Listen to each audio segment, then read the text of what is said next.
Hi guys, today we will talk about how to fix or how to solve the problem of messages not deleted automatically on Telegram. To know how to fix or how to solve messages deleted automatically on Telegram, you should just go to settings.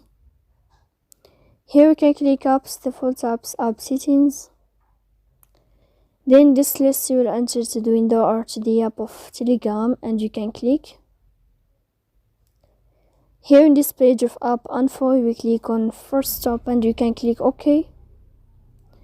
Here we'll enter to the window of storage. Then we can click clear cache.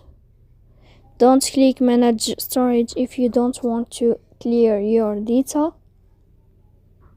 And in the end, you can turn off your phone and you can wait a moment to turn on your phone again. So please don't